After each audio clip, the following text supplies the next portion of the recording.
Баткен облусунун Кадамжай районунда 3 жаран 2.095.000 өзбек сумун опузалап алып жаткан жеринен кармалды. Облустук милициянын басма сөз кызматынан билдиргендей, Кадамжайдын 30 жаштагы тургунуна 3 бейтаныш жаран келип, сен Өзбекстанга жүк өткөрөт экенсиң, бизге акча бересиң деп бир канча жолу акча талап кылган. Факты кылмыштардын жана жоруктардын бирдиктүү реестрине опузалап талап кылуу беренеси менен катталып, сотко чейинки өндүрүш иши башталган. Тергөөнүн жүрүшүндө кармалган 3 жаран мурда оор беренелер менен соттолгондугу жана кылмыштуу топтун мүчөлөрү экендиги жана башка жарандардан да опузалап акча талап кылып жүрүшкөндүгү аныкталган. Учурда тергөө амалдары жүрүп жатат.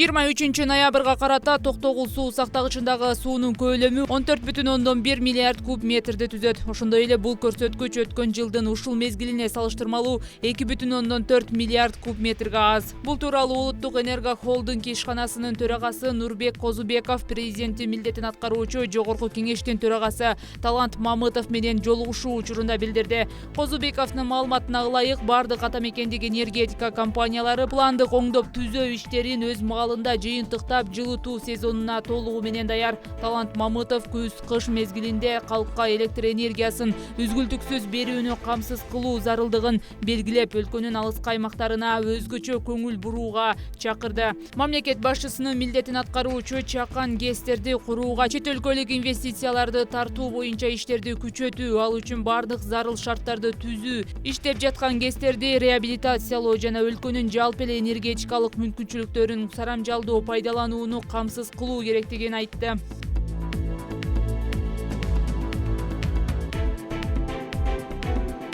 Мурдагы башкы прокурор, Жогорку кеңештеги ата мекен фракциясынын мурдагы депутаты Аида Саляновдун иниси Улан Саляновдун өлүмү боюнча соттун өкүмү бүгүн 27 ноябрда чыкты. Бишкектин 1-май райондук сотунун судьясы Марат Сыдыков Улан Саляновду өлтүрүүгө айыпталган Эрмек Осмонкуловду 18 жыл 2 айга, ал эми экинчи шектүү Асан Эмир Абыкуловду 15 жылга эркинен ажыратты.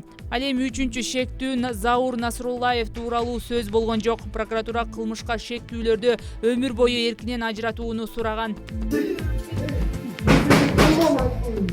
Кандай көрсөңүз аны?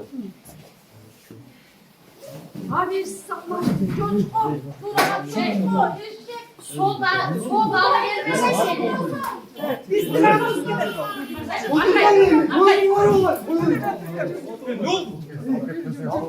Buyur dedim. Kolu bizde olan. Buyur.